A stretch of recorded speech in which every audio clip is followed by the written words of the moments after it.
Welcome back to Squirrel Dealer. I'm thirteene. We're going to be playing a Mardu Goblins deck tonight. So this one has been on my shortlist for a little while. We did get the card hoarder sponsorship, which means that we were able to borrow the Rabble Masters, since this is a card I typically don't play with all that often.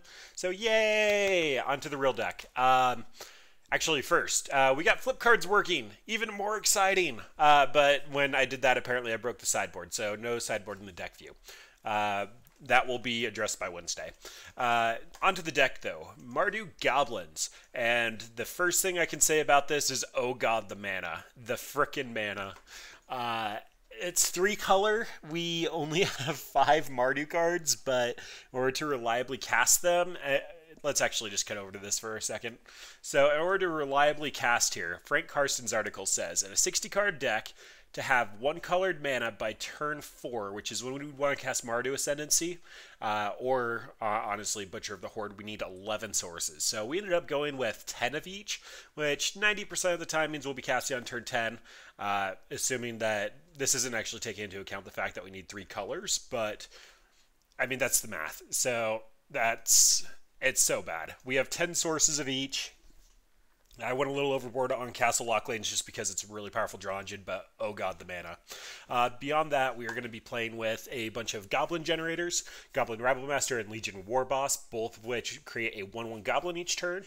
Rabble Master ends up getting really high attack, which is kind of important for Embercleave, but Legion War Boss can mentor one of the tokens and doesn't force all tokens to, or all goblins to attack, which is actually going to be relevant this game. Then past that, we have a single copy of Krinko, which I actually really like Krinko. He's a very powerful effect for 3 mana. He kind of gets overshadowed by the other 2 because he's legendary. You can't run multiple copies, but we're generating goblins tonight. Our win conditions are basically Reckless Bushwhacker, giving all of our tokens +1/+0. Goblin Pile Driver also just getting a ton of power, and yeah, Legion Loyalist, making it so that creature combat is a little bit more difficult for our opponent. Then we have multiple copies of Stoke the Flames. We can end up using the newly generated goblins to convoke down and deal 4 damage to something. This is either the last bit of reach to go over and shoot down our opponent, or potentially remove an obstacle in front of the way. Embercleave's going to be really cheap by the time that it's attacking with all of our goblin generators. And then Butcher of the Horde. I am so excited about Embercleave on Butcher of the Horde. Kind of low to the ground, nothing really super janky going on tonight. We do have 4 copies of the Goblin... I'm blanking on his name. The Goblin that sacks goblins to generate 1 mana. Skirk Prospector. There he is. And so we're going to use him kind of as a Lotus Petal early game, and late game we can actually fuel a really janky Banefire. That's about the jankiest stuff that we're going to be doing. Yeah, this mana. Oh, this mana. This hand is functional. I'm not very excited about it, but it's functional. Yeah, so that's the plan. Get a lot of goblins, eventually sack them all for a counter-proof Banefire, or just Teddy Gobos and Embercleave. And I usually don't play low-to-the-ground decks, but this one seemed completely fun with essentially 9 copies of Gobbo generators. Ooh, opponent's got a dinosaur. And they're also thinking really hard about their mulligans. So they ended up going to 6 and kept. Alright, well, we're doing creature beats today. That's not the usual go-to, but yay! Red decks. Looking for an untapped source by 3. Gilded Goose. So it's looking like Sultai food. Alright, Inspiring Vantage. The correct play here is to put into play the tapped Dragon Skull Summit. So then I have Inspiring Vantage on 3. Typically, the go-to line would be Inspiring Vantage here in case we top deck another fast land, but seeing as how we only have 4 copies in the deck that are available in Mardu colors, and it's all red-white. Yep, you called the bluff. Congratulations. We just want to be able to make sure to hit a 3-drop next turn.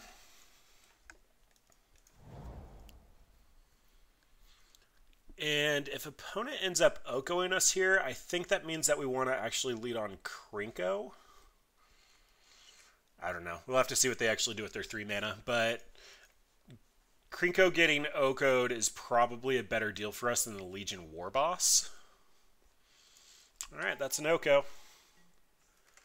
We should be able to go wide enough that Oko won't be a problem long term, but it depends on what they have on the top end of their deck. And that's exactly what I'm talking about. So now that Inspiring Advantage is going to come into play tapped. If I Legion Warboss here, we get a Slam Oko for 2. That really doesn't, that just negates his plus there. If I run out Krinko here, he's going to get Elked. And then next turn I can... Actually... Legion Loyalist actually has a pretty decent shot of getting Elked here just because it makes the creature combat so awkward. Krinko and the Reckless Bushwhacker together in the same turn would be ideal. But I think if I Krinko here, then I can actually get the Legion Loyalist trigger off of the token from the Legion Warboss. And, jeez. Opponent's going to be able to steal Krinko. At least for the next turn. Yikes. Assuming Questing Beast here. Wicked Wolf. Alright, Wicked Wolf gets to eat Krinko then. That's a little sad. We wanted that. Well, this game's looking like it's going downhill. I need a... Rabble Master is actually pretty close to what I need. This is going to be guaranteed tap, so seeing as how I'm going to be making a 3-drop here, I think that's my line. And then... Yeah, I honestly think we just fell behind here. We were trying to be a little bit slower aggressive, and opponent was able to kind of just mid-range us there. Turn 2 Oko is so devastating. Then we're going to run the Gabo token into his death because he has to attack. May as well send it to Oko. It's not like it matters. Wicked Wolf is eating it.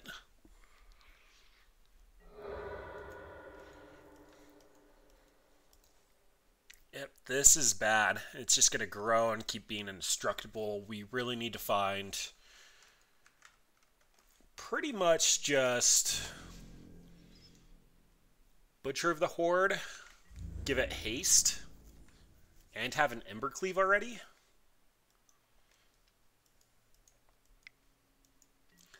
This is kind of a bold attack. They can eat the food and grow it and also make it indestructible, but that means that they're not leaving something back on defense.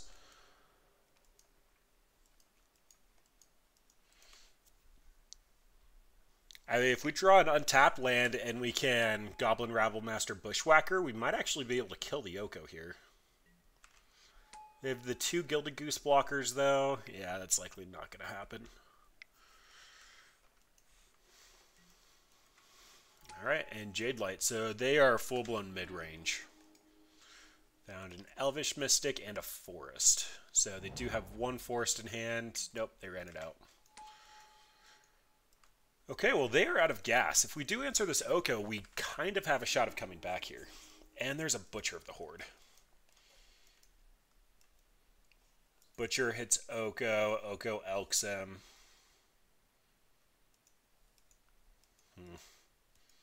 I'd need to find an untapped land next turn in order to Butcher and Reckless Bushwhacker in the same turn. That only gives me a little bit more power.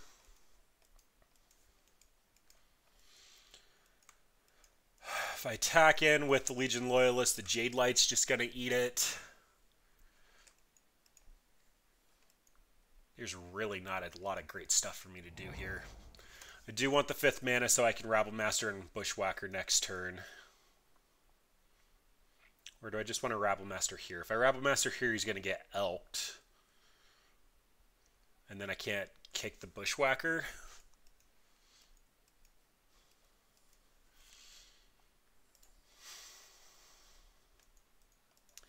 Alright, I think I have to run Butcher into the Oko.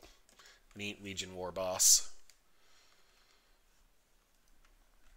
It's not ideal, but this way, if he ends up elking me and I top deck a Stoke the Flames, I can just kill the Oko.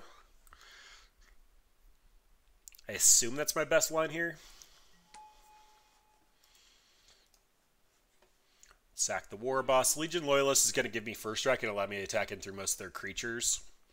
Let's give you haste. And at the moment, opponent's not pressuring us enough that I care about my life total, but this Oko is definitely a problem.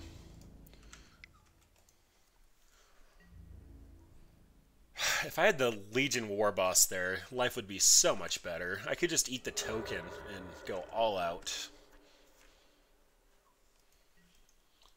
If opponent ends up taking another aggressive attack step, though, next turn Rabblemaster into the Bushwhacker is going to at least clear the Oko out of the way. Then I only have to get through this Wicked Wolf. The Gilded Goose generating tokens is really a problem, but I think we have enough lines here that we could actually stay alive. Yeah.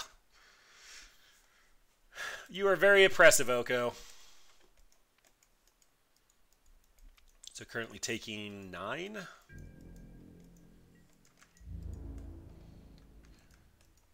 Ripping Embercleave isn't going to save us. Yikes.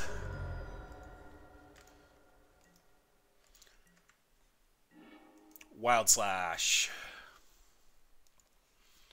Wild Slash kill the Jade Light's technically a thing. That also lets me kick the Bushwhacker for 3 mana.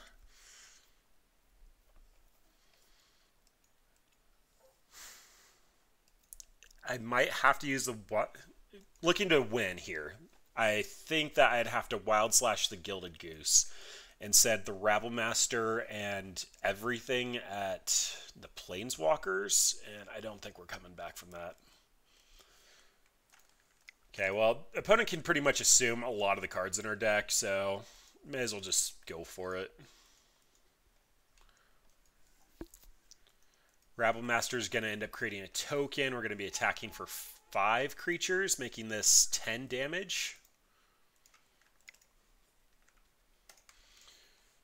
And it's going to be 10 damage first strike.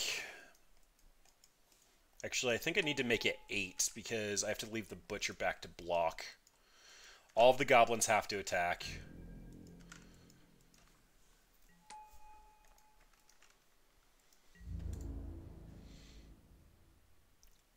Oko being at 4, I think, means I can ignore him. Oh, for some reason I was thinking that was Pile Driver. Nope, he's only going to be attacking for 5, but that's fine.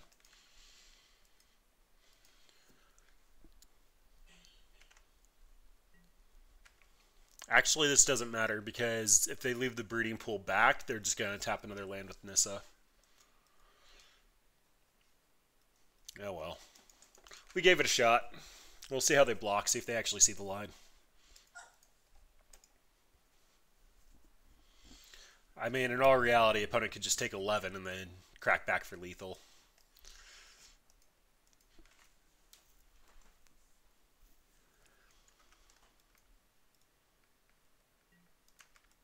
Yep, makes sense.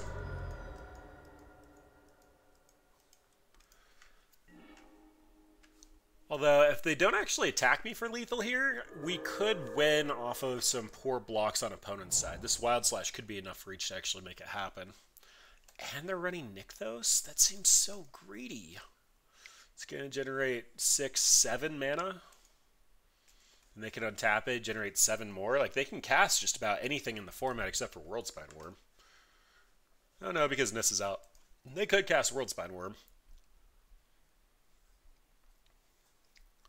Guess they'll show us the payoff. It's probably a finale, but...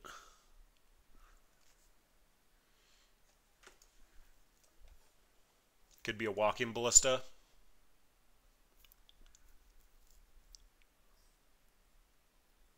Crossus.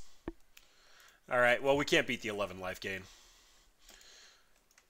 So it looks like they are just the standard deck and they migrated over. Well, Fry doesn't actually even kill Oko here. K-Command can rebuy some of our creatures. It doesn't really matter, though. Wear Tear can... Well, they're not on ley lines anymore. Trashmaster... Ugh. I think I just want Chandra on the top end, and we can try trimming something like... Pile Driver is actually going to be fairly good here. Maybe just a Prospector. Being able to sack all of our goblins seems cute when Oko can literally just elk them and they only end up giving us 1 token that probably is going to run itself into death. Wicked Wolf is going to be a very hard card for this deck to beat. Guess that could be a reason. Nope, this isn't Aether Gust. Yeah, I don't even know what cards I'd want there. K-Command can't kill it. Wicked Wolf is just an actual beating. Slaughter Game's name Oko is slightly tempting, but opponent's going to be able to cast on turn 2. Even on the draw, that's going to be us with a Skirk Prospector and trying to do some fun ramp into it. I guess K-Command kills Gilded Goose. Probably not that relevant.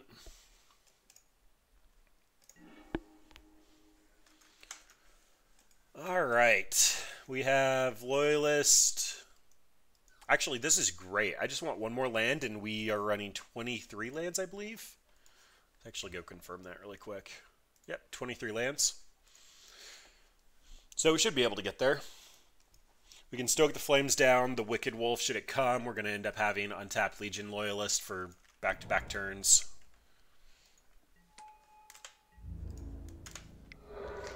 Plus, Rabble Masters start generating a lot of tokens.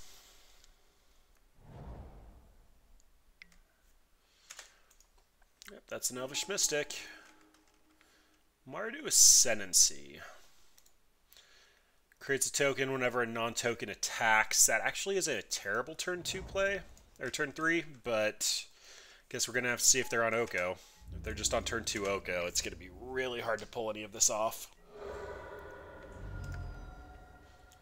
Stoke the Flames Convoke could be kind of interesting, because Oko's going to have to come down and create a food token. If we hit our land drop, we can attack in with 3 creatures.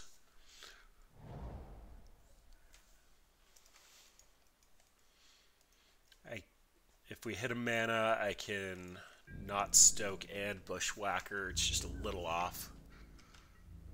Interesting, they don't have a 3-drop. Ooh, that's a pretty good draw. So I honestly wasn't sure if we're going to be able to cast Mardu Ascendancy. I think I'm just doing that here. They don't have any blockers, so it doesn't matter what we do here.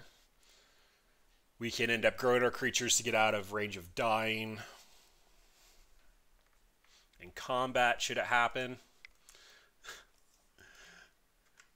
Aether Gust.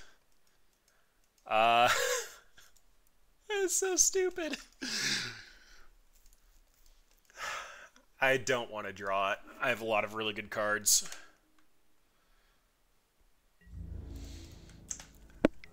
That is so stupid. That is so very stupid. Fry can't kill Oko, but Aether Gust hits my Mardu Ascendancy.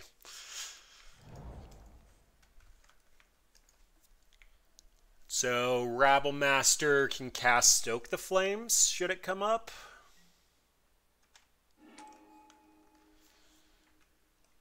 Well, now it can't. This card's so good in the format. Alright, well, I'm not going to beat this long term, so I got to go for it. Theirs was a 2-for-1, but we got the Wicked Wolf out of the way. Chandra not being able to be countered might be kind of relevant here. Aether Gust doesn't actually say counter, it just says put it somewhere. But being able to put a counter on our, or an emblem on our opponent should actually be able to negate some of the food damage, assuming they find Oko, which of course they do. Why wouldn't they? The Elvish Mystic back on defense means that the Bushwhacker's likely not going to be as relevant. Left a mana open? I highly doubt they have Spell Pierce. Okay, maybe they just wanted to crack the food. Well, I'm not going to trade the Loyalist for the Elvish Mystic, which means if I Rabble Master, it's going to be post-combat. If I Pile Driver, it means that I will be able to get through, but oh my gosh, this is so bad. Oko, you're so darn oppressive. The Loyalist won't get first strike unless there's 2 creatures attacking. The Rabble Master is going to force the Loyalist to attack, so let's just go to main 2 and run out the Rabble Master. And then hope to rip a land. I assume opponent's going to elk our Rabble Master. And if we rip a land, we get Pile Driver into Bushwhacker, and we'll actually... Like, at this point, we're just ignoring Oko. We've got to go face. Face is the place.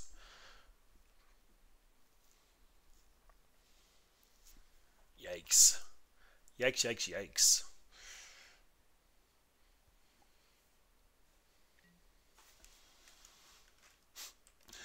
Ugh. Or not. They just take it. That works too.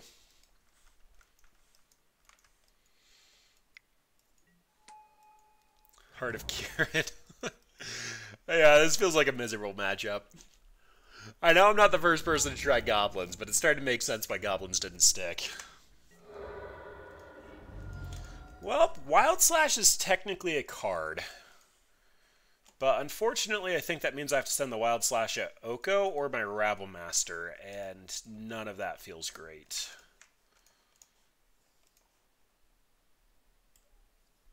I think I can beat my own Rabble Master here, especially because Pile Driver is going to be able to block for me. I don't think I can beat the Oko. The Heart of Kieran can get crude pre-combat, though, in the beginning combat phase, so my Rabble Master and its token that it creates for the turn don't actually have to swing in. Like, honestly, my best line here is ripping a Skirk Prospector and sacking my entire board just to get the Chandra out.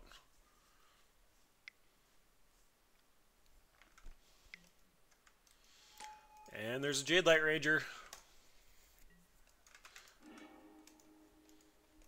Yavimaya Coast likely binning the Goose. Yep. Plays the Yavimaya Coast, and they are out of cards. Like, a Skirk Prospector is actually a pretty decent game here. I can clear the board, and then it's just Chandra versus Heart of Kieran, which she can die.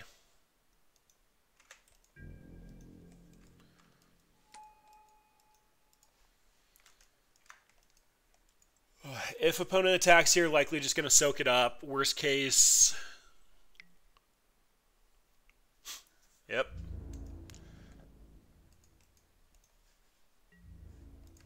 Brutal, man. Brutal. Butcher of the Horde. Well, I can't actually cast it. The Reckless Bushwhacker only ends up going if I pay the surge cost. So I can attack for 5, but then I just added the Jade Light Ranger. Actually, this has haste. I also leave myself open. Yep, we're not beating this. This matchup feels absolutely miserable. Oko is very oppressive to this style of deck. But what can you do? 23 lands, we should have more than enough to actually get up to Butcher the Horde, Ankle Shanker, and even Chandra, but whiffing on the land drop for so long was just really bad. Our primary threat either got elked or stolen. Yeah, not overly excited about looking at Oko with this style of deck. We're either looking for slower control decks or potentially more aggressive decks. Anything trying to go under us is going to get punished pretty hard by what we're trying to do. And again, this is actually a really fine-looking hand. We're going to Loyalist into hopefully 2 Pile Drivers, and that's going to be insanely fast clock. If we find a third land, we're up to the War Boss, which is just going to give us more attacking fodder, and then Butcher should be able to go over their heads and swing out for lethal. Loyalist is in here not necessarily as a 1-1 haste, but the fact that he makes blocking really difficult for the opponent. So our better cards like the Pile Driver can actually get through. I assume they're taking a War Boss here. It ends up giving them the most amount of value, and it can't be Fatal Pushed. I could also see Butcher. They're going to have to use Assassin's Trophy or Revolt Push on the Butcher, but we are a little ways away from it, so I could see that not happening. All right. Dragon Skull Summit is fine. It's likely going to make it so that we play it out tapped with the Pile Driver on turn 3. Just keep our curve up. Again, the mana is just so awkward. Having to have 11 sources, and we even skimped to go to 10, just... It's really hard in Pioneer. It's not like we can just fetch out for it. Yikes. Okay, so I know I'm putting a 2-drop out here. And this is going to enter untapped, but I don't have anything else I'm doing this turn. I'm going to run out the Dragon Skull Summit because it actually gives me my Black Source. So if I end up ripping a Mardu Ascendancy, I'll be able to cast it next turn.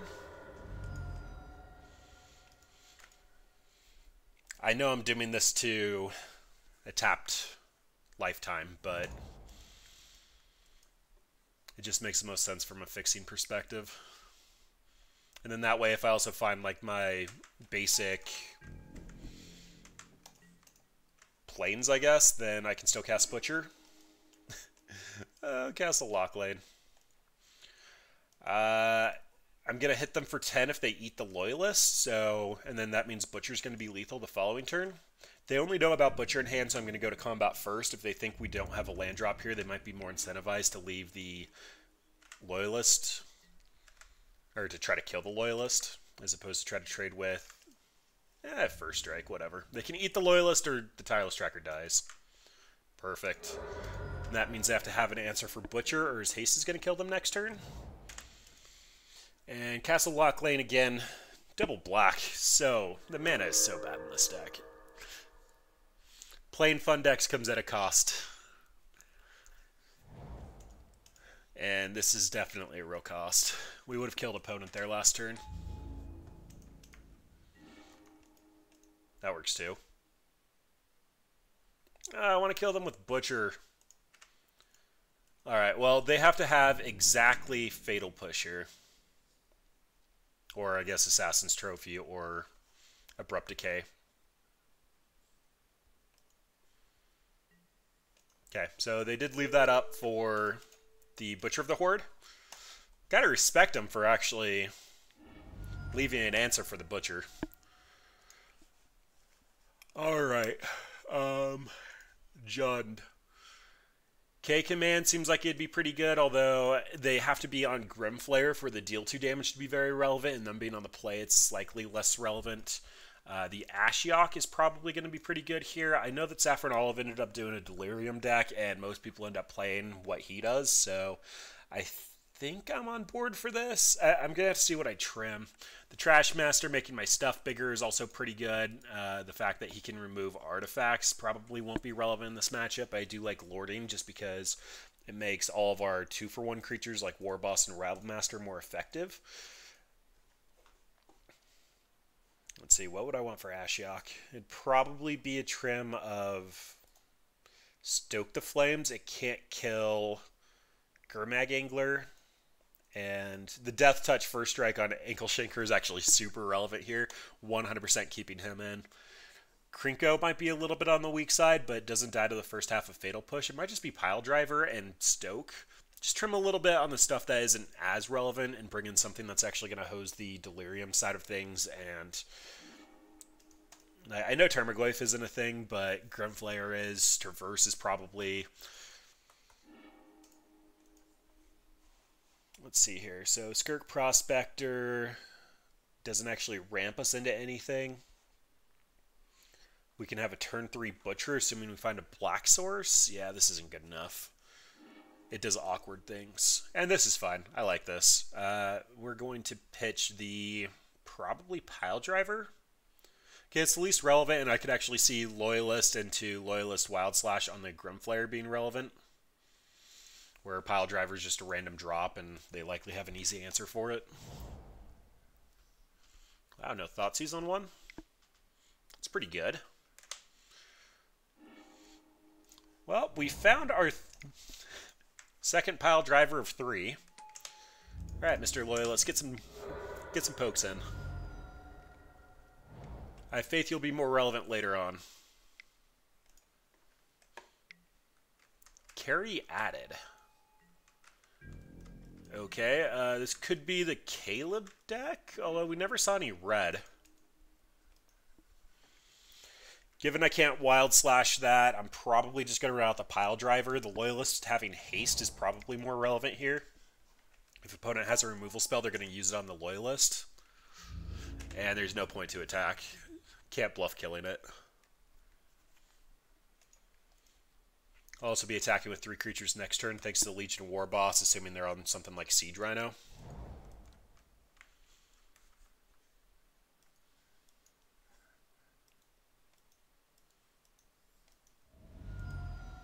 Alright, you got the 4 mana. Show me Rhino.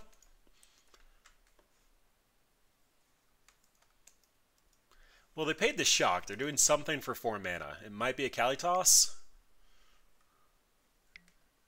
Nope, it's Rhino. Hi, Rhino. Mountain.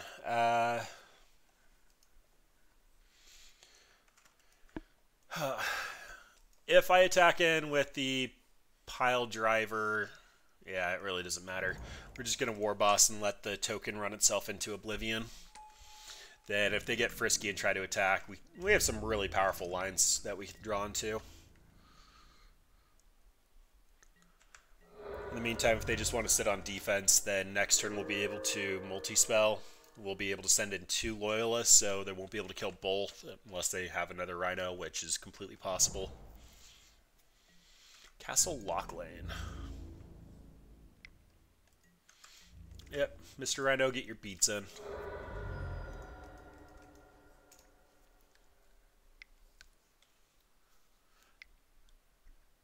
And Cry of the Canarium. That is brutal. That is so brutal.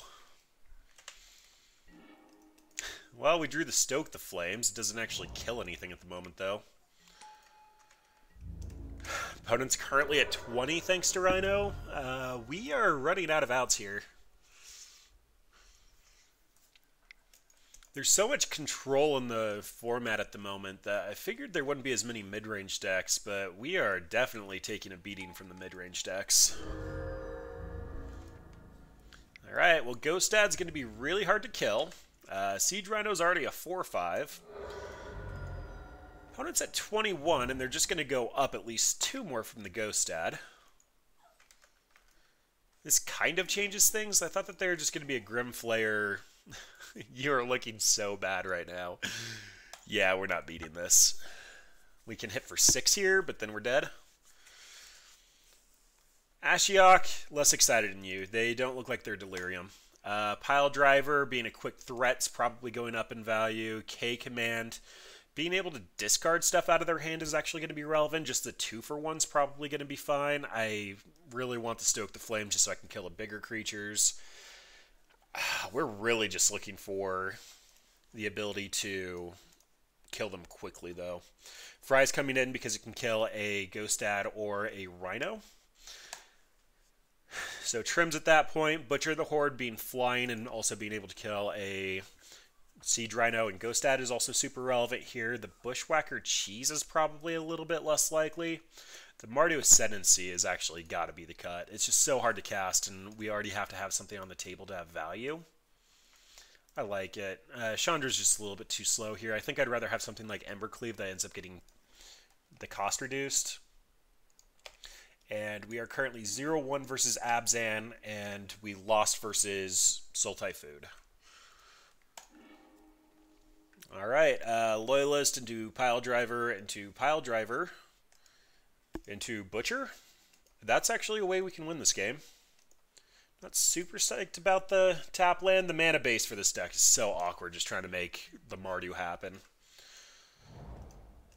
But, alright, Mr. Loyalist, get in there. I think you've poked for 1 every game, and it has really not paid off very well. Most of our drops being 3 is just kind of not what this format's looking for. Well, Skirk Prospector can kind of have some fun cheesiness to it, but I think at the moment we're just going to Pile Driver and keep on poking. Get in there, Mr. Loyalist. I believe in you. Next turn gets to be Pile Driver 2, tap land, and then maybe into Butcher of the Horde. Alright, Fatal Push. It's pretty good tempo for our opponent, but... Oh, we're going to have 3 things attacking next turn still, so that's fine. Well, you did 3 damage. You're a lightning bolt this game. Just couldn't target a creature with you.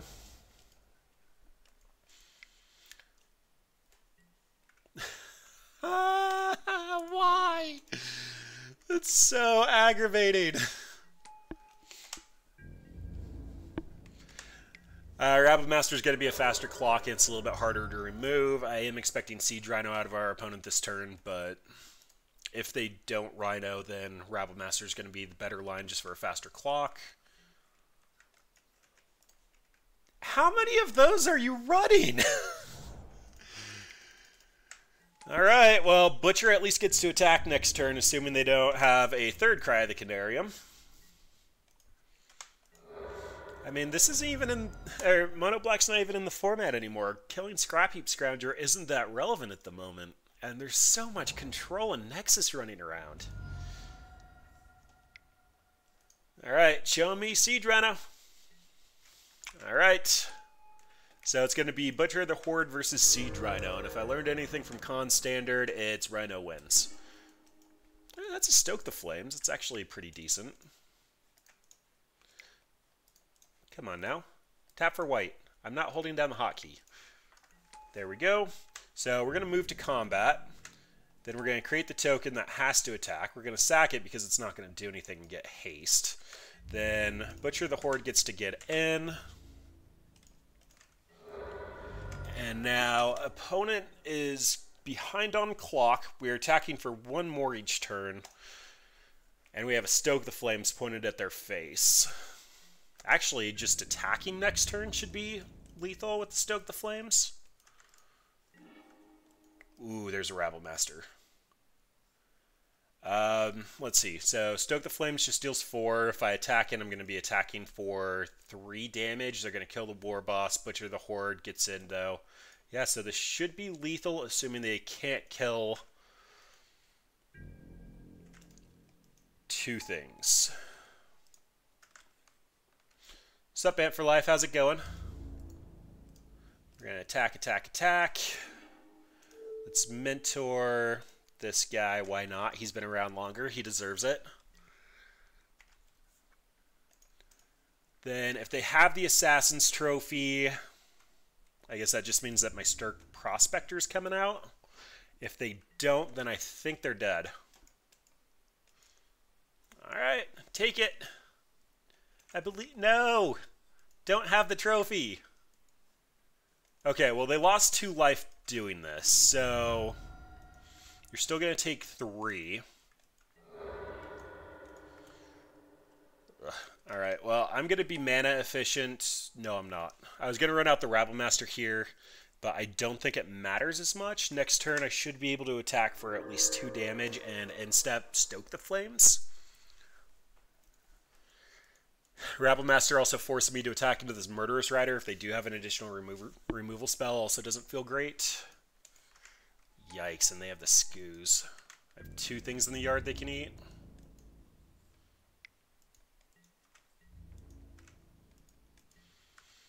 Alright, well, they're feeling pretty confident gaining 2 life.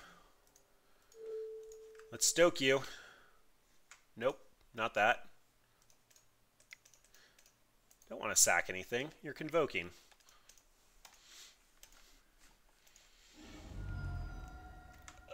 Come on, so close. Castle Embreth. That actually does it too, doesn't it? So, Castle Embreth, activate Castle Embreth. I'm going to be attacking in for 5, 7 damage. They get to block the 4. They'll still take 6. Yeah, Castle Embreth should do it.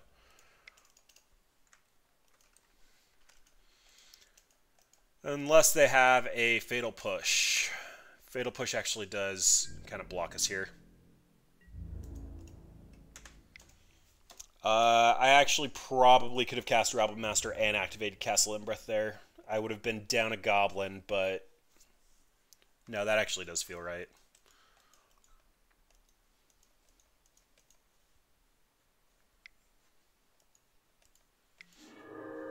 They have Blessed Alliance? Oh my gosh, what is going on over there? This is not mid-range at all. Alright, well... I don't even have any other black sources for this Castle Lock Lane. Well, Courser isn't gaining them any life at the moment. I guess it's gaining them 1. Now they have to leave Siege Rhino back, like it's just not optional. If they attack in with it, then Castle and Breath will kill them unless they have a removal spell. So 3, sack the new goblin. Oh my gosh. I can't sack the Rabble Master, it's too greedy. If I sack the Rabble Master, though, I'll be attacking in for 6 this turn. Only 2 will get through. Yeah, that doesn't really work. So if I put out the Rabble Master, it forces me to attack. I'll net 1 goblin, but I'll lose 2. I'll hit them for 1, though. Is that relevant enough? Probably not. Versus stay back for 1 turn, cast Rabble Master at end step. Yeah, or second main. Second main Rabble Master is going to be the best line here. Because now they have to attack, but I'll be attacking with 5 creatures next turn. It also means this Murderous Rider is probably coming down, so I need to actually find Reach. Also a little confused why they didn't kill my Skirk Prospector with the Scavenging Ooze. It only stopped 1 damage. They could have actually been eating creatures this entire time. Cry the Canarium and Scooze also doesn't seem very good together. That is hard to beat. That's actually going to kill my Rabble Master here. And then they're going to start gaining life and be able to sack the pseudo card advantage off the Courser. Stoke off the top? That's not a Stoke. I can't really attack in even with Castle Embereth. I'm going to run this out tapped. Opponent has an Abrupt Decay coming in, but 1 more Black Source I can start activating Castle Locklane. They can gain as much as 2 life a turn. After this comes down, they can start gaining 4, so I think I have 1 turn to find Stoke the Flames. Or potentially just another Butcher of the Horde, assuming they don't have Assassin's Trophy or Blessed Alliance. Note about this Blessed Alliance is pretty good for them. Well, we're actually down a game, so that's not relevant. But I need to attack in with 2 creatures in order to prevent the Blessed Alliance from eating Butcher of the Horde.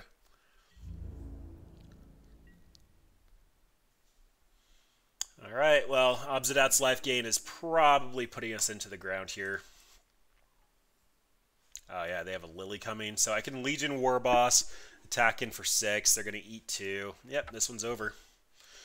Alright, well, we hit 2 mid-range decks that basically just shut down Gobos. As much as I want Gobos to work, it likely is going to come up a little bit shy just because of the fact that there's so many clean answers to the Rabble Masters and stuff like that, that if they're... I'm getting called at the top end of our deck. Yes, we have an Ankle Shanker and 2 Butcher of the Hordes, but like our opponent just stole our Rabble Master when we were playing against Oko, and that alone should just be a statement about how this probably won't work. We got a food token for tapping out for 3 mana the turn after, and Oko had already activated once.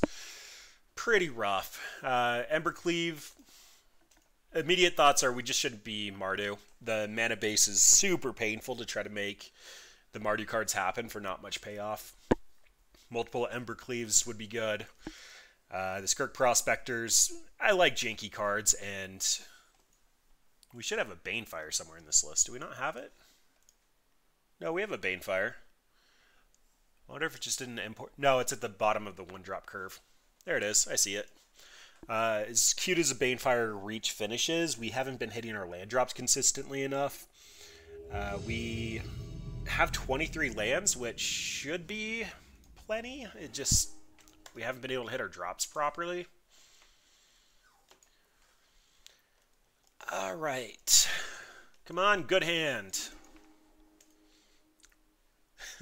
It's so slow. I can't keep this. 2 tap lands and a Skirk Prospector does not a curve make. It just doesn't do it. Oh my gosh. Okay, this actually looks like a hand though. So if I pitch back the Bushwhacker, this is going to be a... we're on the draw. I'm actually really going to risk getting my additional mana source here and keep the 2 threats.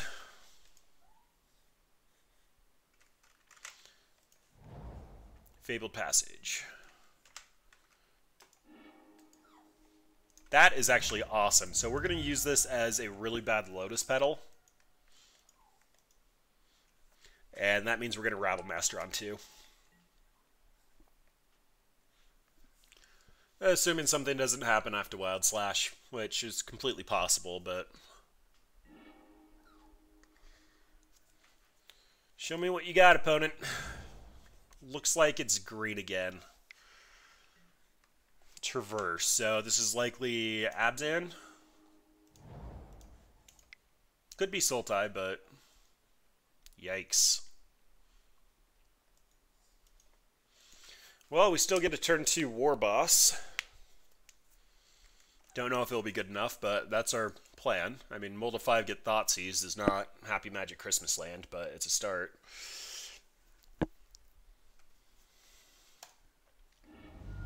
They took the Wild Slash. Interesting. Not the line I was expecting. They didn't see the mountain, but I am just going to use this as a pedal. Go on, Rabble Master. I'm assuming an opponent has an answer for this, but still got to try. It's probably safer leading on War Boss here because they've already used 1 Thoughtseize. At most, they probably have 4 targeted discards, and they probably have anywhere between 4 Fatal Pushes, Cries, Abrupt Decays, Assassin's Trophies. Liliana can't actually answer it, but they probably have more answers on the table, but Rabble Master sticking is... Wow, just had it all. Well, we're still going to be attacking for 2, and if we find an untapped land, that's still going to be an active Butcher of the Horde. This is kind of okay, given our start.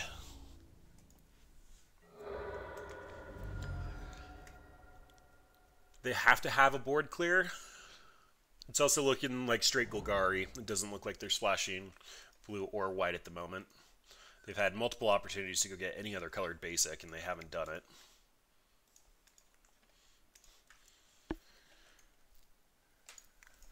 What you rocking over there? I'm guessing this is a Vraska.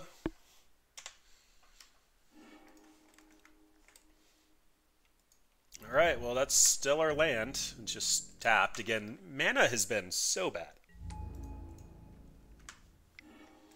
Allowing us to attack here makes me think that they don't have an answer at the moment, but they might have something like a Crux of Fate. Okay, so basically dodging sorcery speed removal. All out board clears. We are attacking for lethal if they put nothing out. Courser is actually pretty good for us. They already made their land drop too. That seems like some poor sequencing, but alright. Pile driver. Doesn't matter. We're going to Butcher. We're going to Alpha anyway, so we're just going to sack for haste now. We don't need to hit the one that has to attack. They didn't leave up green-black, so they probably don't have the Assassin's Trophy. And letting us move to combat means they don't have an answer for the War Boss. Yeah, we're looking pretty solid.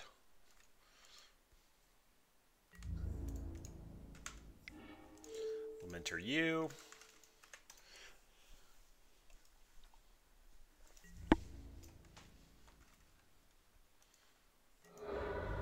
And you die by 1. Alright. Let's see, this one is Golgari. Does that change my mind at all? Probably not. They did show us Traverse, but seeing how awkward and clunky Ashiok was that last game versus Abzan probably just makes me not want it. I don't think that 3 mana turn off your Traverse is really what we're looking for. It does stop Kalitas, which is kind of a problem. But I think we just want to be aggressive. We're dinking with a lot of stuff on our top end, but overall we do want to be a quick deck. Oh, this is so many bad pieces in it. So we are on the draw, which means we have 3 draw steps to find our 3rd land for this Legion War Boss. We already have our 2 harder to get colors for this Mardu Ascendancy. We can Bane fire something at some point. If Legion Warboss attacks on turn 4, we can Embercleave. Okay. I mean, it's not the most exciting hand, but I have 2 untapped sources and a game plan. And I figured that was coming, so I assume they have to take the Loyalist here. I could also see the Warboss being an argument. If they are worried about getting cheesed out, I could see Embercleave, but that means that they have to have a Fatal Push and probably an Abrupt Decay in hand. Yep, makes sense. And they are technically a somewhat aggressive deck. I would have to top deck Pile Driver to punish not shocking this into play, but this is essentially telling them we didn't draw Wild Slash. Just covered that little bit of information. It's also possible they just thought sees us again, but... Ooh. Now I think I have to run out this land just in case we do rip another fast land.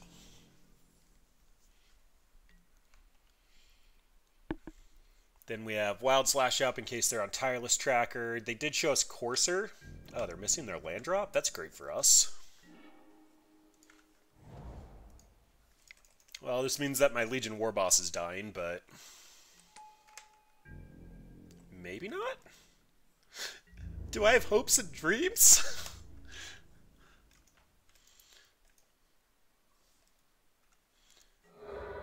Okay, so no Assassin's Trophy, it seems like. Either that or they're saving it for the Embercleave.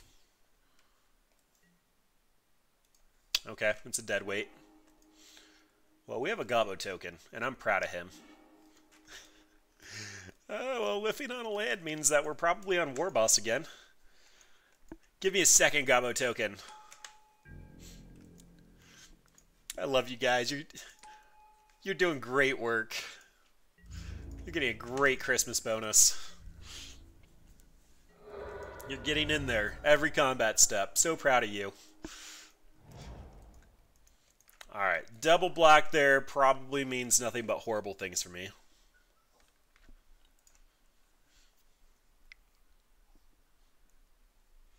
Oh, this is Seasons Past. That's why they're running Deadweight. Well, there's an Abrupt Decay. That means that they did draw that for... No, they drew a land. No, the Fabled Passage was last turn. Yeah, they drew Abrupt Decay for turn. Bushwhacker. Bushwhacker is going to... So we Wild Slash Bushwhacker. We end up attacking in for 7.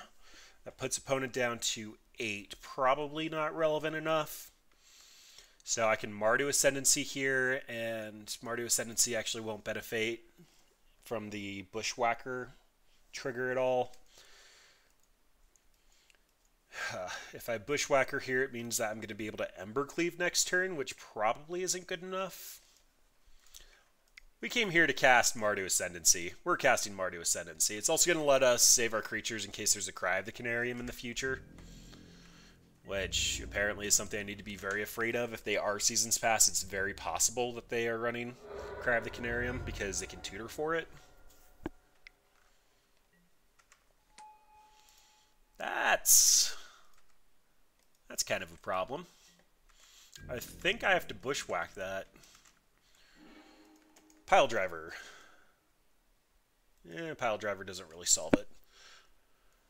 Bushwhacker's also going to give me a lot of tokens here, so yeah, let's just Wild Slash Liliana. Then we'll Surge the Bushwhacker. We'll send 2 at Liliana, the rest at opponent.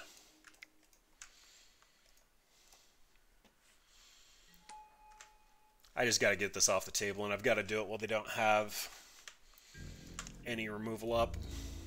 Kill Lily, attack you. We'll get an additional Goblin token attacking you. And then that means Embercleave on Bushwhacker next turn is attacking for 6. Yep, there's the Languish, which is what the old Seasons Past decks run, so pretty much confirmed it's Seasons Past. Pile Driver, Wild Slash at end step. A couple of these cards are shown to be pretty awkward when drawn by themselves. Mardu Ascendancy sacking it there wouldn't have actually saved any of the goblins. I'm sure that question's going to come up on YouTube. It gives +0/+3. Bushwhacker is a 2/1. Wild Slash is quite perfectly triggered at the targeted at this tireless tracker. I'm also expecting this to be the draw for turn, so I don't think they'll have a landfall drop, but if they do, Wild Slash with the trigger on the stack. Or just do it now and they can't put the trigger on the stack.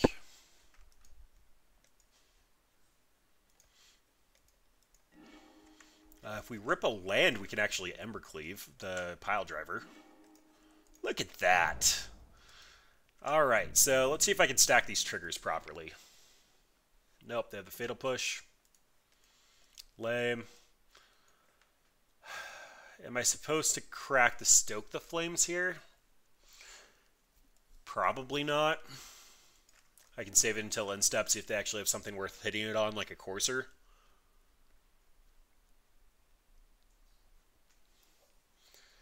Stoke the Flames off the creature there would have just left 1 mana up. I don't really have anything I can cast off of it. I don't think it's really worth trying to bluff the Wild Slash when I'm firing off the Stoke the Flames for no reason.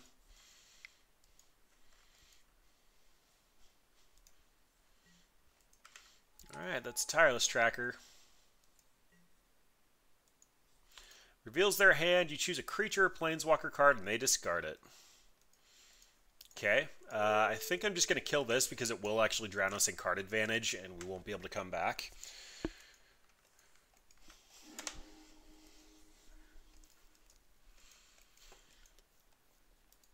So they are playing multiple discard cards. Good to know for if we go to a game 3. Well, they know our hand. Run out the pile driver. They have 2 cards in hand. If one is a Season's Pass, they're at least 2 mana away from casting it, and they've been missing multiple land drops, so it's not likely they have lands. Means they are probably sleeping on a lot of gas. Just don't know what that gas is at the moment. Okay, well that's not necessarily a problem. Castle Embreth just makes things a little bit easier. So let's go attack opponent. So it gets, for each other attacking goblin, first on, last out means we put pile driver down first. So we're going to get the token from Mardu Ascendancy. Then we're going to grow this to be a 3/2. Then it's going to cost 2 less. So for 4, we can put Embercleave on, which means opponent has to block this. Red, red, red, red.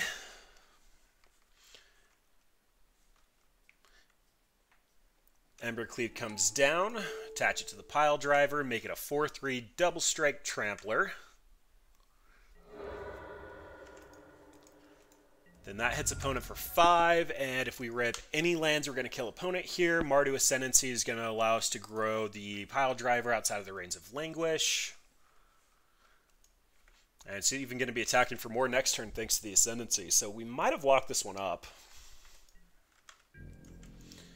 That tapping makes me slightly nervous just because I'm expecting that to mean that opponent has interaction. I just have to hit for 1 here for this Banefire to be lethal.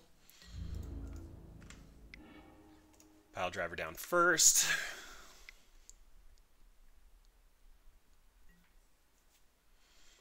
Okay, you're still dead.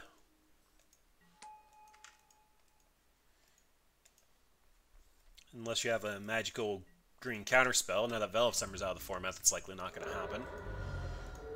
Banefire you? I mean, you know my hand.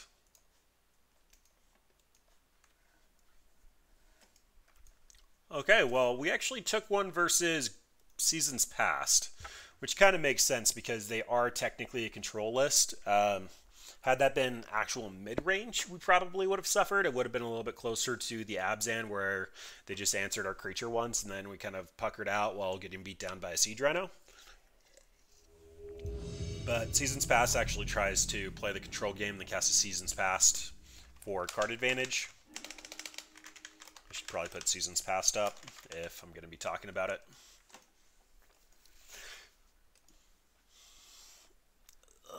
We're on the draw. We have a Lotus Petal. We can make multiple 1-drops, assuming that... Yeah, this hand's fine. It's a greedy keep. We really, really need a land. But it's fine. And looks like we're playing against green again. Okay, well, I'm not going to be attacking with the Legion Loyalist, so Skirk Prospector is the correct play here. If I whiff on a land, we're just going to Legion Loyalist. If we hit the land, then probably actually just run out Pile Driver. Ooh, this might be Turbo Green. So we might have Ullamogs in our near future.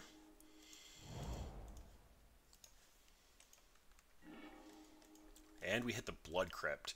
So I am actually looking for a really fast clock here, and it looks like opponent's mono green. I'm going to just run out the Rabble Master and then back it up next turn with the Legion Loyalist. So I'm going to be attacking for 1 either way. May as well just do it now. I didn't actually mention that the first time around, but I could attack in with the Skirk Prospector because it's not a tap effect. Here's our turn 2 Rabble Master. There are a couple like it, but they're mainly in Legacy. But this one is mine.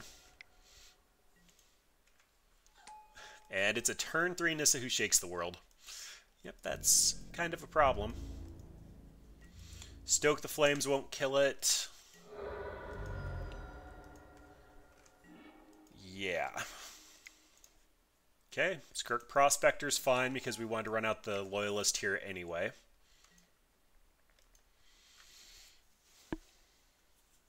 Now, I have to send this at... Yeah, I think I just have to hit Nissa here. Nissa's mana ramp is actually the biggest problem.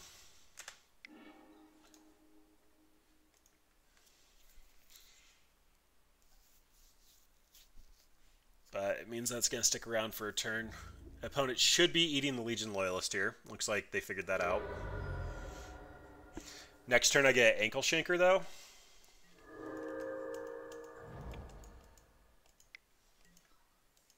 Elvish Rejuvenator. Yep, so I'm expecting an Ugin in the very, very near future. In the meantime, though, how close am I to killing our opponent? Stoke the Flames is going to be 4 damage. Butcher can be attacking in next turn.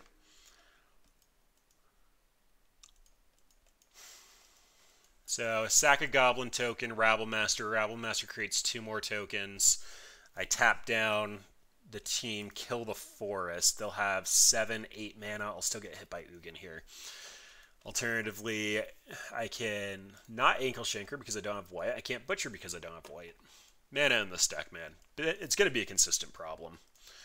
Alright, well, we're going to do what we got to do to stay alive here. Rabble Master is going to give me a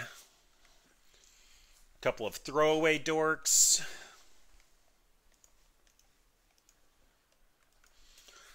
Now the question is, am I supposed to send the Stoke the Flames at the forest before? Yeah, otherwise I'd have to hit them in the face. I actually don't want to. So let's go to combat, get my tokens. I was going to say I don't want to attack in with the Rabble Master here and have the forest actually eat my Rabble Master, so I'm going to have to stoke it. But if I stoke it, that means I do want to actually attack in and hopefully eat a couple of their mana dorks to take Ugin off the table if they want to make the trade. Goblin math, yay! Not quite squirrel math, but still fine. So let's cast on the land. We're going to tap down the Skirk Prospector. Nope. Tap down the Skirk Prospector. Tap down the Rabble Master that can't attack. And 2 goblins.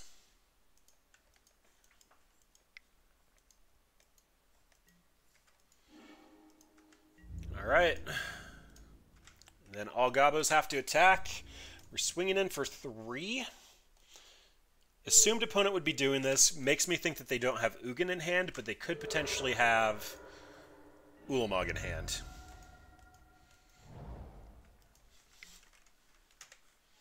Jeez, Arboreal Grazer. So, and a Nykthos. Really glad we got rid of some of those green things if that was the top deck. Pile Driver doesn't actually do anything. They don't have the ability to kill my Rabble Master. Krinko would be really good to get out, but that means I have to sack a Goblin. If I'm casting Krinko, I'm doing it post-combat. don't really want to throw this away, though, but I really don't have much of an option. I assume they're going to block the Skirk Prospector with the Llanowar Elves here. Although they have nothing in hand. If they have nothing in hand, what's my fastest way to punish them? It's probably just an Alpha here. They have to block the Rabblemaster with the Grazer and the Skirk Prospector with the Llanowar Elves. They'll take 4. I just tap a Pile Driver post-combat after they throw their creatures away. Seems fine. If they don't kill the Skirk Prospector, Krinko's probably a better top deck. No, because Pile Driver's a must-block threat. Krinko takes a couple of turns to go off. Alright.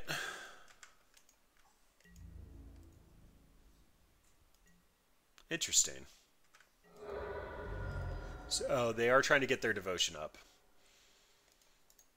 Alright, well, Pile Driver is a must-block threat next turn.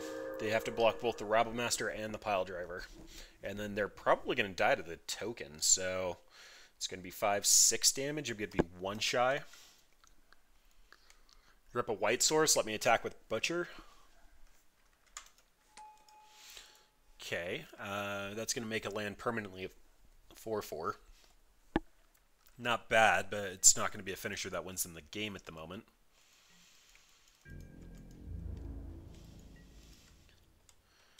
White Source? Oh, look at that! We get to do it! I can't believe we get to do it! Ankle Shanker! So this is going to make it all of our creatures have first strike and death touch, which means nothing's going to survive. Like, anything attacks. Oh my gosh, we gotta cast the Ankle Shanker!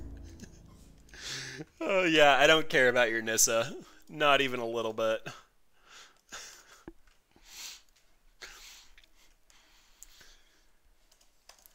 Oh, I can't believe it! I'm so happy.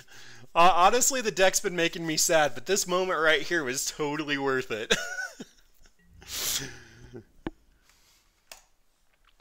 Yeah, it doesn't really work that way, opponent. Probably should have saved this for an additional chump blocker next turn, but, I mean, you do you. So now they have to... I guess they technically have 10 mana here, but they still died at Ulamog, so that's all fine. Alright, they conceded. Oh, that was an amazing top deck. That made me so happy. K-Command can kill their mana dorks. They didn't show us Hedron Archive, which is probably the better way to ramp in this format. Slaughter Games, if they actually did show us an Ulamog or an Ugin, I'd be a little more inclined to bring this in, but at the moment I can't be sure what to name. Trashmaster, again, if they had Hedron Archives, I'd be a little bit more inclined to bring this in. Trashmaster's in here for Hardened Skells. The Chandra can clear the board, but honestly, that's a double-edged sword. This is in here because it can't be countered and actually puts a clock on our opponent. Also hits turns kind of hard if we can get up to the 6 mana by doing something janky with Skirk Prospector. I don't think we change anything, and our sideboard has been an incredible letdown today. We probably should have had a non-zero number of Rest in Pieces in the side, just because there is a pseudo-dredge deck running around, but I don't know. Haven't wanted to do much boarding, and we have a lot of FUD up, so that means that we probably messed up our sideboard pretty hard. But that was amazing. We actually cast an Ankle Shanker. That made my night. Let's see. So we're just kind of looking to repeat it. A couple of Wild Slashes is really good in this format to try to remove their smaller creatures. Maybe a Dual Shot or two could be a decent sideboard card, given how much green we've seen tonight. But that's probably just trying to metagame too hard. Pioneer's still pretty open, and the ban list is making sure of that, so try to hit specifically one deck is... I mean, I guess as a sideboard it's fine, but Dual Shot just seems like such a weird card to have in your sideboard. I don't know, we're playing Gobos for fun. I think we kind of just need to take whatever we get and run with it. Okay, this is fine. If they don't have Mana Dork, we'll lead on Loyalist. If they do, we'll just lead on Prospector again. The Pile Driver should be a pretty decent clock, and Loyalist giving all of our creatures first strike on turn 3 should be pretty solid. I can't imagine our opponent has a lot of enchantment hate. We didn't actually show this opponent our Mardu Ascendancy yet, so we should be able to start generating tokens as well. So it's whenever at least 2 other creatures attack. So it's only triggered, like Mardu Ascendancy won't help trigger that. That's worth mentioning. We also don't have the black for these 2 cards. Oh, the mana in this deck is so painful. The Mardu's not worth it, but for fun, whatever, I'll give it a shot. I have to get Sacred Foundry out by at least turn 2 in case we draw a Dragon Skull Summit, but for the moment I can just fast land it up in case we rip another one. They did lead on a Mana Dork. I don't want to trade my Loyalist for a Mana Dork here, so we'll run out our Skirk Prospector. Skirk Prospector also kind of threatens a Rabble Master next turn, potentially. Okay, Sanctum of Ugin. They at least have... I would assume that the way that they've been playing, they have an Oblivion Sower, but can't really say for sure. They also left themselves pretty open there. Alright, well, put our Mountain into play for the Dragon Skull Summit. We'll go ahead and pile Driver just because it's more mana efficient, and this will come down with haste anyway. And it also makes our opponent's next turn a little awkward as far as blocks go. They have to figure out how to do blocks. If they are intending to block next turn, then Loyalist will make it significantly harder for them to do. I have to imagine opponents running Courser of Crucifix in their deck. Hey, look at that. Called it. And they found a Nykthos. Might just be stoking here. Well, wrong land, but right idea. So the Loyalist is a free mana, but at least for Stoke, I run this out and then I Convoke it down. Clifftop Retreat, Loyalist. I still have to tap down the 2 creatures, which is probably fine. Pile Driver's still going to be able to attack in through all this. So let's kill the Courser so I can actually attack. Nope. Skirk Prospector, you keep defaulting to the wrong thing. Stoke that, and little impy wimpy gimpy Pile Driver. Get in there for 1. I'm sure you've done that more than once in your entire Magic career, but it doesn't feel great doing it. Skirk Prospector. Alright, well, looks like we're just going to be attacking with Loyalist and activating Castle Embereth, but that's still kind of okay. Opponent being mono green, I can't imagine that they have a lot instant speed to play with. They are currently at 6 mana, though. They're pretty close to Sanctum.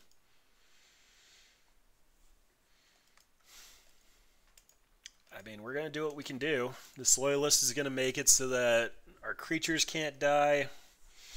And we still have 2 uncastable cards in hand. Alright, well. Guessing opponent had to step away for a second. Castle Embereth will pseudo Anthem Earth creatures. Is there actually shorthand for that? If somebody knows, please comment. Like, I know that Fire Breathing is read to do +1/+0, but to Anthem your team for only attack, does that have some pseudo keyword? Trying to think of other examples. Yeah, I don't know why I'm blanking on that off the top of my head. Nissa, who shakes the world, can untap Nykthos. Although that exposes Nykthos to dying. They're only going to get 3 mana off of this. That might not be the correct decision.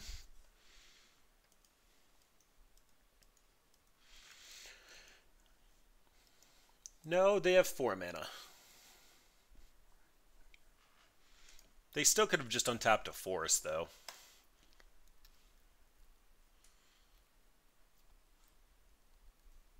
I think I want an Embercleave off the top.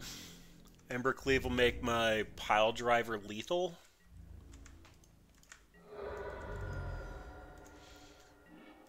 Dragon Skull Summit.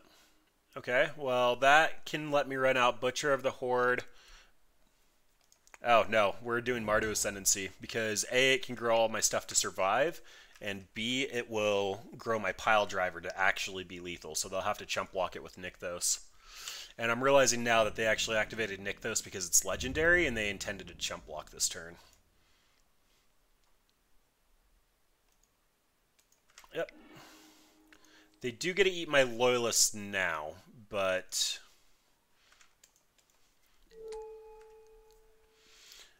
Yep, we're going to send all 3 of you at opponent here.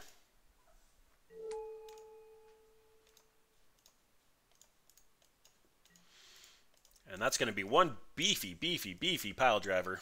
Yeah, he's an 11-2.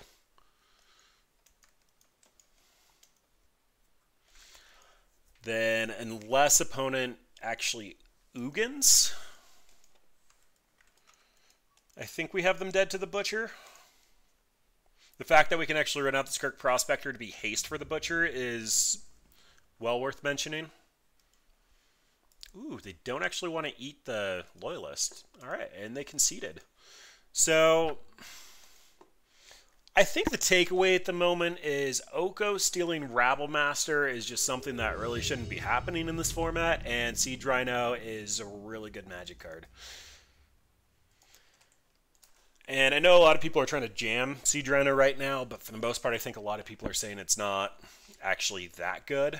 Caleb's Siege Rhino Glorybringer deck is probably one of the better runs actually running Siege Rhino. But hey, I mean, anytime I can go 2-3 with fun cards, I'm going to sign up to do it. And this looks super attractive.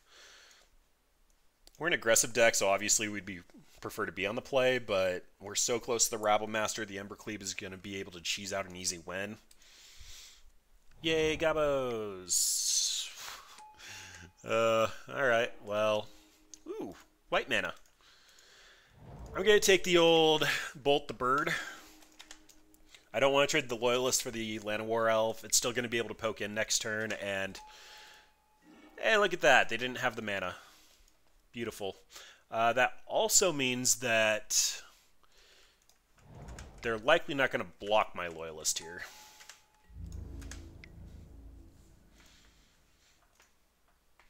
If they make this trade and they're stuck on one land, then I'm not really sure how to comment on that. It's like obviously not correct. Okay, so this is Hardened Skells, or Mono Green Stompy splashing black for some reason. Basically just read Mono Red Skells.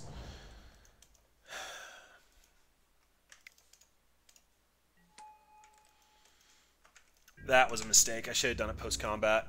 It wasn't worth it. My Loyalist is going to be the reason that we're going to be ahead on curve here.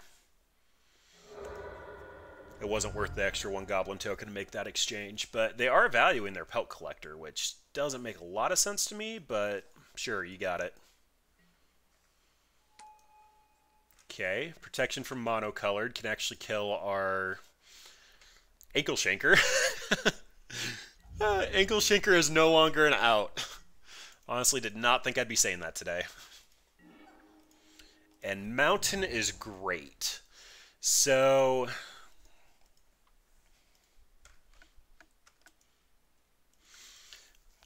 right now I'm trying to count my mana in the most effective way. If I run out this Rabblemaster, it means I'm going to be attacking with 4 creatures.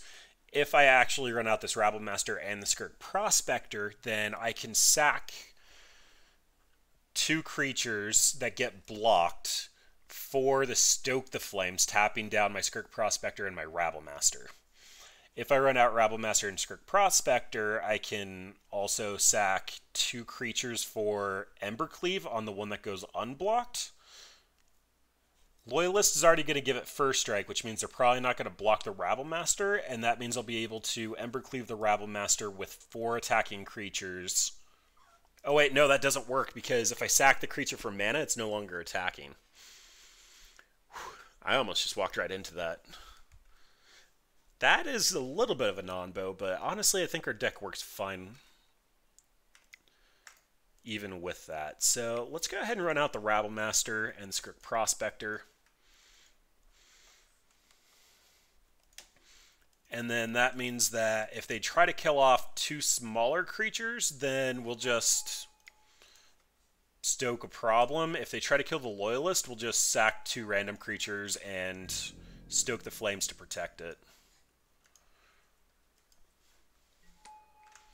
I mean, honestly, our hand was pretty stacked there. I think that's the most interesting decision we've had to make all night. Look at that. I don't even need to click attack. That's awesome. So if opponent's getting the heads up read here, what they're actually supposed to do is throw both pelt collectors in front of the loyalist. But honestly, they'll just die if they actually try to take him out, so that's fine. Interesting. Oh, I actually could have killed them with Embercleave there. I would have just had to have sacked these two. Okay. Well, yeah. They have to slam Hardened Scales into... Jeez, I don't even know. They have to grow all the pelt collectors? Yeah, they're just dead. I didn't think through the fact that they didn't block at all. So I am assuming that they're on Hardened Scales, so I'm going to bring in the Trash Master here. Worst case, the Lord isn't bad. Also bringing in the K commands for this matchup. And that's going to be trimming... Honestly, I think it has to be the Angle Shanker. You did fantastic work versus Mono Green. I really respect what you did, but the Serpent Shrine things, just being able to straight up kill you, probably isn't good enough. And let's see, Skirk Prospector is a little gimmicky. I don't know. Stoke is great. Rabble Master's great. Krinko is probably a little bit on the weaker side. He can get killed by Walking Ballista kind of easily, but he can also run away with the game. I don't know. I like you. Mardu Ascendancy also makes the Walking Ballista kind of awkward. No, they don't. They'll just sack it in response to the trigger. Let's do that. Banefire is a little bit of reach if they gum up the board. I could see them gumming up the board with a bunch of Hangerback Walker tokens if this is Hardened Scales. This also kills a Llanowar Elf for 2 mana, so that's probably fine. Pile Driver is slightly awkward, so maybe just trim on him. Yeah, I like it. This seems fine. If we do actually see a couple of problems, we'll bring in the Wear Terror. Yikes, so many tap lands and so many 3-drops. We can do better than that. And that is actually quite a bit better than that. Castle Embreth is... oh my gosh, it's so far away from being active. The second black source is just so not in our deck. We can cast most of our deck here. Let's get rid of the Skirk Prospector. That means finding another kind of cheap threat, but I want to have the 3 lands, and I'm not going to tuck a untapped land. Okay, no Thoughtseize or Dork. Look at that. We have Loyalist Tron. Our Loyalists like to poke. Our opponents also haven't liked killing our Loyalist. It's probably the bigger takeaway here. That's a Trash Master. So I won't have First Strike. Do I want to trade a Loyalist and a Wild Slash for a Constrictor? Probably not. So let's just run out our creatures. This is a giant read that if we attack next turn, we're going to be doing some shenanigans, but honestly just have to work with what we've got. I could also see an argument to cast a Lockland and only single Loyalist last turn, so that we'd have the untapped land and then be able to Wild Slash and put out our 3rd Loyalist. Yikes. Well, those are some beats. Those are some real beats. That is actually adorable.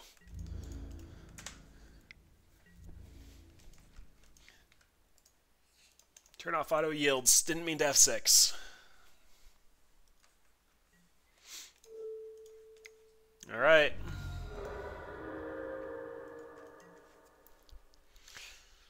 This also means they have a ton of, just an absolute ton of things that have payoffs for the extra counters. Ugh. That's nasty. That's so nasty. On the plus side, this actually says that it can't be blocked by creature tokens, so that's kind of a thing. If we hit an untap land, Trashmaster can actually block the Winding Constrictor. It's not an untap land, but that's actually a pretty good land. Do I want to trade a Loyalist for and Wild Slash for one Hangerback Walker? If I attack in, they're going to double assign block. They'll eat one. Yeah, I kind of have to. If they keep activating Hangerback Walker with blocking each turn, then I'm never going to be able to keep up. I just won't be able to do it.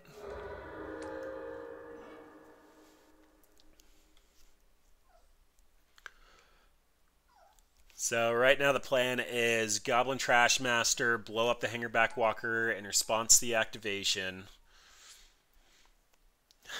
and then not be able to kill the stuff in the air. I think we fell behind on this one.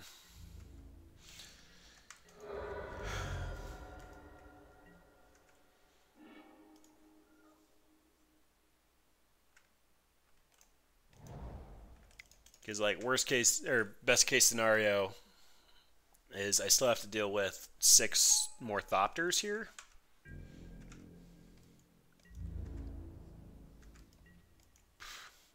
Super bad.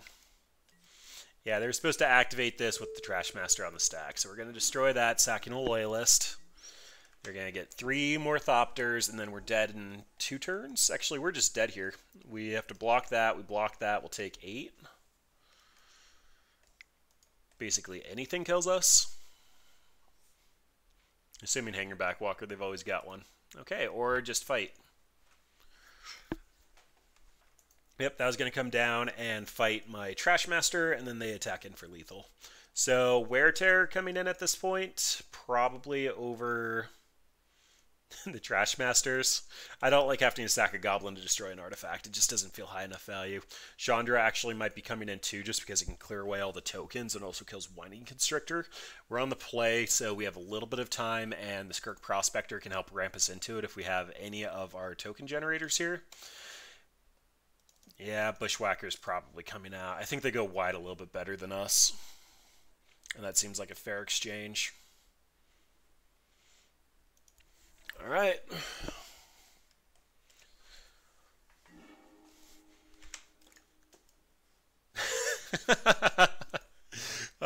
Well, we have an uncounterable Banefire in 5 turns.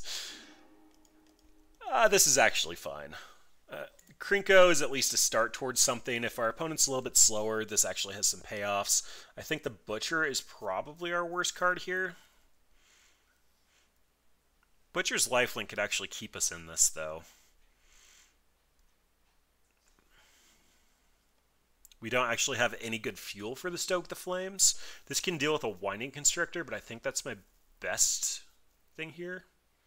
Alternatively, I'm going to Skirk Prospector, Krinko on 2, start attacking, and have Stoke the Flames up on turn 4, just off the tokens from Krinko. If opponent has Abrupt Decay, this gets punished. Alright. I think that's the best we're going to do, though. Turn 2 Krinko and keep growing them is kind of a valid strategy here. And they have a Mystic.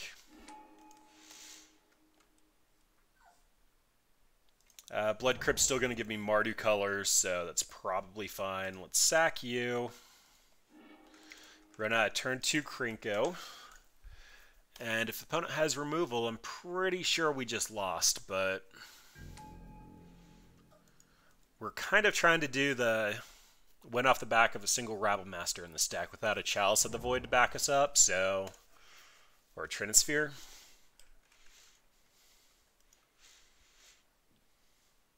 Alright, you've got 3 mana. What's the plan? There's a Hardened Scales. Not a Walking Ballista. Don't do it. Hangerback Walker. Oh, ho, ho, ho, ho. Oh, okay, Command. I love you, buddy. I don't know why I'd play any Rakdos colored deck without K-Command in it.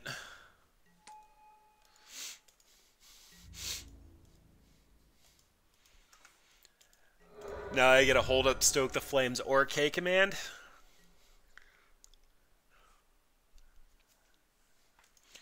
Now they need to have one more land for a walking ballista to even be able to kill Krinko, and then I can just buy it back with the K command.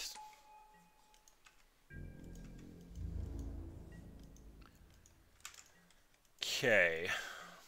So I'm going to create 3 tokens off of this. Oh, I play a lot of fun decks on Twitch. Like, I literally only play fun variants of it, and Mardu really taxes the mana base for Butcher the Horde, and Mardu Ascendancy just kind of as fun ofs. Ankle Shanker won us a game, but it's not actually a real deck. It's just something we're playing for fun here. So I believe what I have to do here is destroy target artifact, which is going to be the Walking Ballista. They'll end up getting 4 Thopters, but then this is going to be attacking in for 3 and get me 3. I think what I'm supposed to do is just stoke the flames here. Because stoke the flames is going to make it so that they have to activate the Hangerback Walker now. So I'll get in unblocked. They'll have a 5/5, but I can K command during their turn. I'll K command whenever it's actually relevant for the board state. This Skirk Prospector is actually fine. It means that we're going to be able to sack our tokens for mana at any given point, and we can also hold up the K command. But at the moment, we have a 3/4 and an army of goblins, so I'm feeling alright where we're at. Ripping a Wear Tear off the top would just put us so far ahead. I assume they're probably going to try to activate Hangerback Walker and block with it, which means we'll blow it up in response to the activation trigger. Oh no, they don't even need to activate, so we'll blow it up in response to them blocking. Krinko not getting in isn't that important when he's going to create 4 goblins for attacking. Yep, Llanowar doesn't really do too much at this board state. They did miss a land drop, which kind of is relevant. Yep. We're still in a fine spot. Krinko giving us 4 goblins and then blowing up the Hangerback Walker is A-okay. Oh, that's even better. Okay, well, yeah, let's alpha. I'm going to keep back the Skirk Prospector because the... let's actually send 2 of these at Nissa. Get Nissa off the table. He's going to create an army of goblins for us.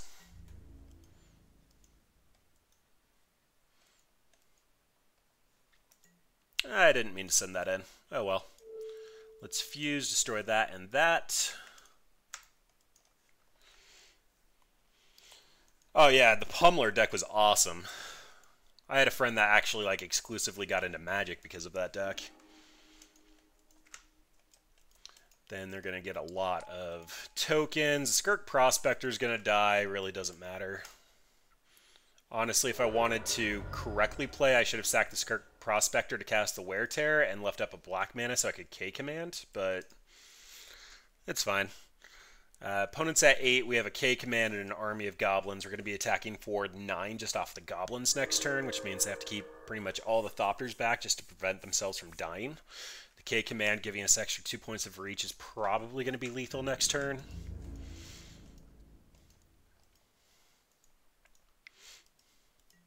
Okay, they're going to be a little bit aggressive, so that might mean that they have a Walking Ballista? I don't know. Walking Ballista is usually the best thing that they get to cast. This might be the other Nissa. Yeah, I really don't know what opponent's doing. But they didn't leave up enough blockers to not be dead through K command, so they've got to have something amazing in hand. Yeah, I have a Orzhov Knights. And Pioneer, you mean?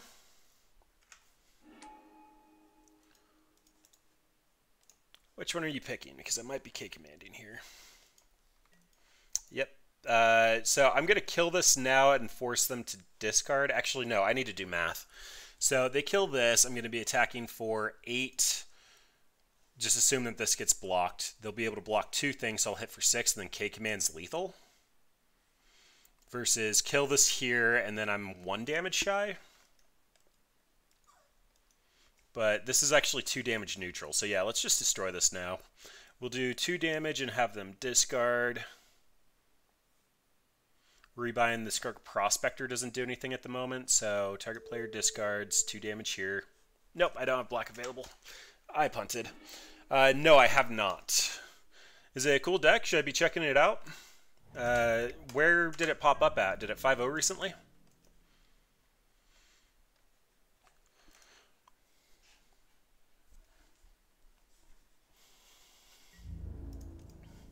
Alright. Come on, Gobos.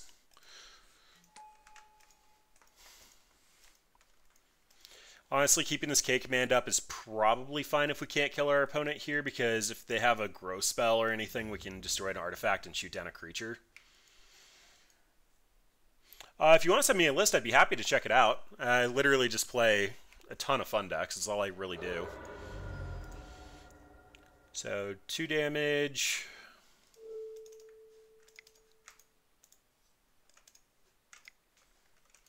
Kill you? Technically have 2 mana open, but Veil of Summer's not around anymore. Discards Walking Ballista. Okay, so opponent actually could have had it there. I literally did not think that this was going to 3-2. But we earned a treasure chest. Let's go ahead and open it up. Open one of these guys. We got a Mox. I highly doubt that's worth anything, though. But we did open a Mox, so that's pretty impressive. Yeah, $1.50. All right, well, I mean, it is what it is. Did all right with it. So let's see. I'll pop open your deck really quick and take a look at Orzhov Knights. May as well do it on camera since we're doing this. Knight of the Ebon Legion is just a fantastic card. Winter More Commander. Gives Indestructible, the Thalia's Lieutenant. How many of these guys are actually humans? Oh, looks like most of them. History of Benalia. No, Murderous Riders? Oh, there they are. Yeah, that actually looks pretty solid. It's got a really good curve to it. If we're playing Knights, I'm probably going to be looking at going Abzan with it, because there's a couple of really good Abzan cards in that view. But Knights was one of the cards kind of short on my list. Have you tried the Circle of Life thing? The artifact that costs less thanks to the Knights, and then you can actually make Knights with it. I also would put some Castle Ardenvales in there just because super powerful magic card.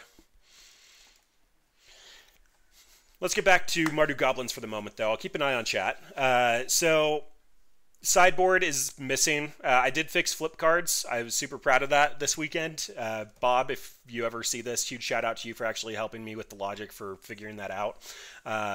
But sideboard was kind of rough. The wear tears were like the only thing I actually actively wanted to bring in.